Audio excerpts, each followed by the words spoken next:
Welcome to Reeka vlogs. இன்றைக்கி என்னோடய wedding day எப்படிலாம் போணுச்சு அப்படிங்கிற வீடியோ தான் இன்றைக்கி பார்க்க போகிறோம். இது வந்து என்னோடய 9th anniversary. கடவுள் வந்து நிறைய சோதனைகளையும் கஷ்டங்களையும் கொடுத்துருப்பாரு. ஆனால் ஏதோ ஒரு விஷயத்தை பெஸ்ட்டாக கொடுத்துருப்பாரு, ரொம்பவே ஸ்ட்ராங்காகவும் கொடுத்துருப்பாரு.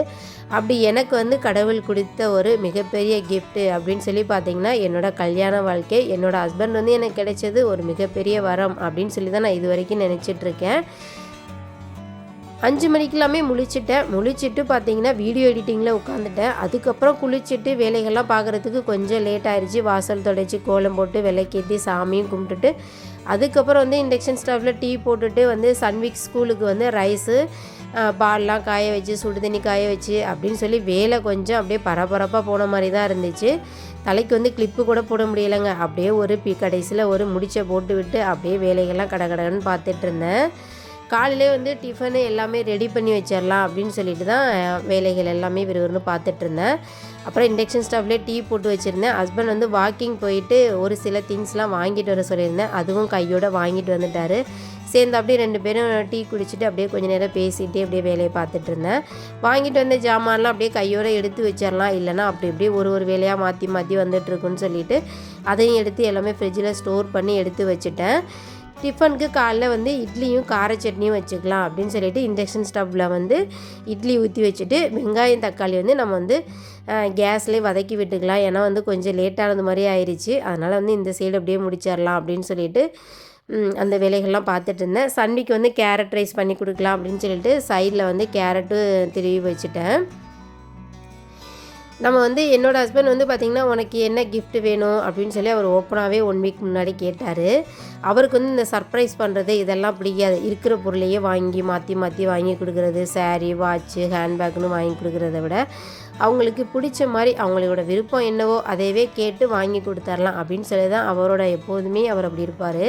என்கிட்ட கேட்டார், எனக்கு ரொம்ப நாளாக வந்து இந்த நான்ஸ்டிக் பேன் ஒன்று வாங்கணும் அப்படின்னு சொல்லி சொன்னேன். உடனே வந்து அதுவும் 1 வீக் முன்னாடியே இது வந்து வாங்கி கொடுத்துருந்தாரு. ரொம்பவே சந்தோஷமாக இருந்துச்சு. எப்போதுமே நம்ம இருக்கிற பொருளையே வாங்குறதுக்கு இது மாதிரி நம்மக்கிட்ட இல்லாத ஒரு பொருளை வந்து உனக்கு ஏதாவது கிஃப்ட்டு வேணும் அப்படின்னு சொல்லி கேட்குறப்ப நம்மக்கிட்ட இல்லாத ஏதோ ஒரு பொருளை வாங்கி யூஸ் பண்ணி பாருங்களேன், ரொம்பவே சந்தோஷமாக இருக்கும். அது மாதிரி நான் வந்து இதை ஆசைப்பட்டு கேட்டது ரொம்ப சந்தோஷமாக இருந்துச்சு. நம்மளோட செலிப்ரேஷனில் கேசரி இல்லாததா அப்படின்னு சொல்லிட்டு எப்போதுமே நம்ம வீட்டில் ஸ்வீட்னால் கேசரி தான் செய்வோம். சின்ன ஒரு டம்ளரில் ரவை எடுத்து கொஞ்சமாக கேசரி பண்ணிடலாம், சன்னியும் சாப்பிடுவாங்க அப்படின்னு சொல்லிட்டு கையோடு அதையும் அப்படியே பண்ணிட்டேன்.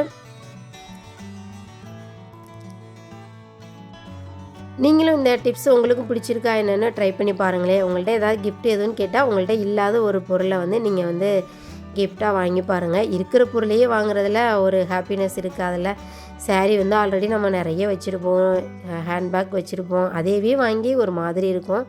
ஸோ வந்து இந்த மாதிரி ஒரு டைம் ட்ரை பண்ணி பாருங்கள், ரொம்ப சந்தோஷமாக இருக்கும். அப்படியே வந்து கையோட கேசரியும் கிளறி வச்சுட்டேன். புதுசாக வாங்கின நான்ஸ்டிக் பேனில் ரொம்ப சந்தோஷமாக இருந்துச்சு.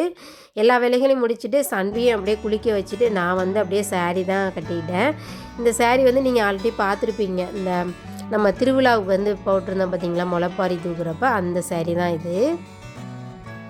அப்படியே சாரீ கட்டி தலைக்கு பின்னெல்லாம் போட்டுட்டு அப்படியே சன்வியையும் நீட்டாக ரெடி பண்ணி விட்டுட்டேன். அவங்க இந்த ட்ரெஸ் தான் வேணும்னு சொன்னாங்க. அவங்களுக்கு பிடிச்ச ட்ரெஸ்ஸே போட்டு விட்டாச்சு.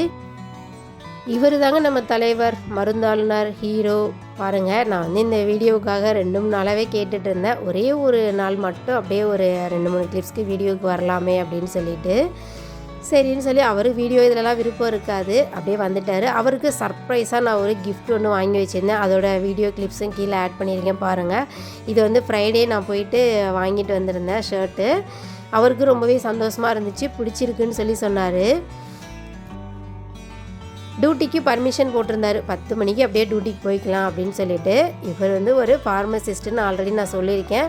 ஃபார்மசிஸ்ட்டு நர்சிங் காம்பினேஷன் எப்படி இருக்குன்னு சொல்லி சொல்லுங்கள். உங்களுக்கு பிடிச்சிருக்கா என்னன்னு சொல்லி மறக்காமல் கமெண்ட்ஸில் சொல்லுங்கள். அதுக்கப்புறம் நாங்கள் அப்படியே 3 பேருமே ரெடியாகி கோவிலுக்கு கிளம்பியாச்சு.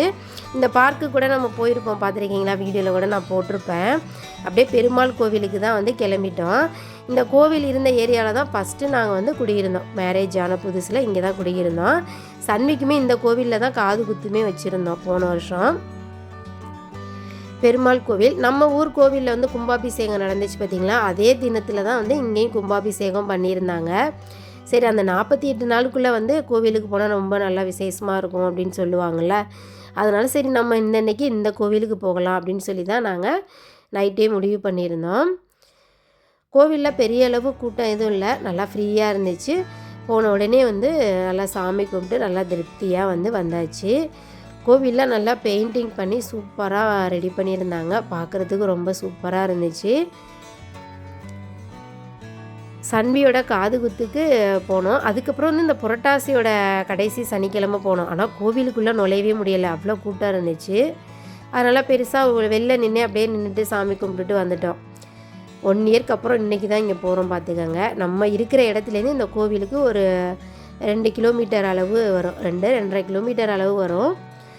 ஃபஸ்ட்டு அங்கே தான் குடியிருந்தோம். அங்கேருந்து இங்கே டியூட்டிக்கு வர்றதுக்கு இதெல்லாம் வந்து கொஞ்சம் பெட்ரோல் செலவுலாம் அதிகமாக இருக்க மாதிரி இருந்துச்சா, ஸோ வந்து நம்ம பக்கத்துலேயே வந்துக்கலான்னு தான் வீடு வந்து மாற்றி நம்ம இந்த வீட்டுக்கு வந்தோம். கோவில் சூப்பராக இருக்கும் பாருங்கள். அப்படியே உள்ளே போயிட்டு சாமி கும்பிட்டுட்டு நம்ம வந்து துளசியும் நெய்யும் தான் வாங்கிட்டு போயிருந்தேன். அதை அப்படியே வச்சுட்டு பெருமாளை நல்லா தரிசனம்லாம் முடிச்சுட்டு மறுபடியும் வந்து கொஞ்சம் நேரம் அந்த மண்டபத்தில் வந்து கொஞ்சம் நேரம் உட்காந்துட்டு வரலாம் அப்படின்னு சொல்லிட்டு வந்து உட்காந்தாச்சு. என்னோடய வீட்டுக்காரருக்கு இந்த கோவிலுக்கு போகிறது இதிலலாம் பெருசாக அவருக்கு இன்ட்ரெஸ்ட் இருக்காது. ஆல்ரெடி நான் ஒரு வீடியோவில் சொல்லியிருப்பேன்.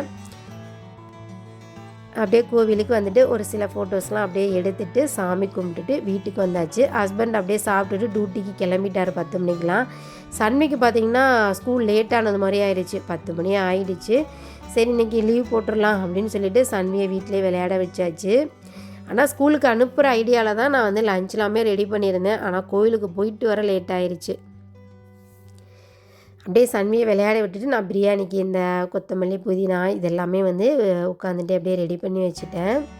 இடையிலேருந்து சன்வியோட சேட்டைகளையும் கவனிச்சிக்கிட்டு வேலை கொஞ்சம் லேட்டாக மெதுவாக போன மாதிரி தான் இருந்துச்சு. அதுக்கப்புறம் வந்து அப்படியே சன்விக்கும் கொஞ்சம் அப்படியே கிரேவி ரெடி பண்ணிடலாம் அப்படின்னு சொல்லிட்டு அதுக்குமே கொஞ்சம் வெங்காயம், தக்காளி, சின்ன வெங்காயம் இதெல்லாமே உரித்து வச்சுருந்தேன். சிக்கன் எல்லாமே நீட்டாக வாஷ் பண்ணி எல்லா வேலைகளையும் பர்ஃபெக்டாக ரெடி பண்ணி வச்சுட்டு அதுக்கப்புறம் தான் நான் வந்து ஸ்டவ்வே ஆன் பண்ணேன்.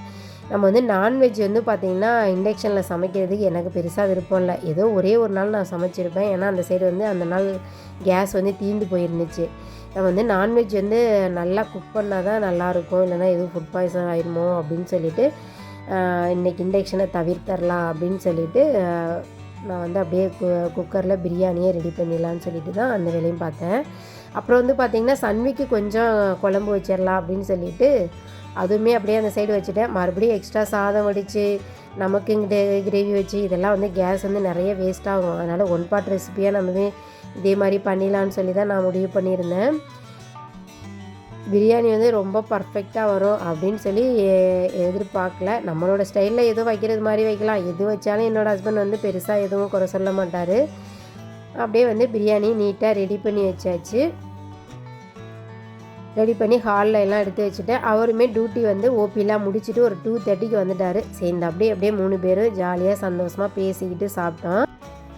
எங்களுக்கு வெட்டிங் செலிப்ரேஷன் அப்படின்னா எங்களுக்கு சன்வி வந்ததுக்கப்புறம் தான் நாங்கள் வந்து சந்தோஷமாக இந்த வந்து திருமண நாளை வந்து ஒவ்வொரு வருஷமும் நாங்கள் வந்து எங்களால் முடிஞ்ச அளவுக்கு சின்னதாக ஒரு சந்தோஷமாக நாங்கள் வந்து செலிப்ரேட் பண்ணுவோம்.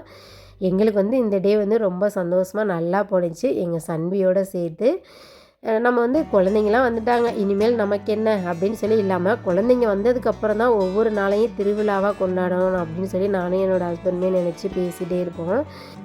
அவ்வளோதான் ஃப்ரெண்ட்ஸ். நம்ம வந்து எந்த ஒரு கேக் ஷாப்புக்கு அப்புறம் வந்து ஹோட்டலில் போய் சாப்பிட்றது இந்த மாதிரி இதெல்லாம் எதுவும் இல்லாமல் நம்மளால் முடிஞ்ச சின்னதாக ஒரு வீட்டில் ஒரு சந்தோஷமாக சமைச்சு சாப்பிட்டு கல்யாண நாளை நல்லா திருப்தியாக சந்தோஷமாக முடிச்சாச்சு. தேங்க்யூ ஃபார் வாட்சிங்.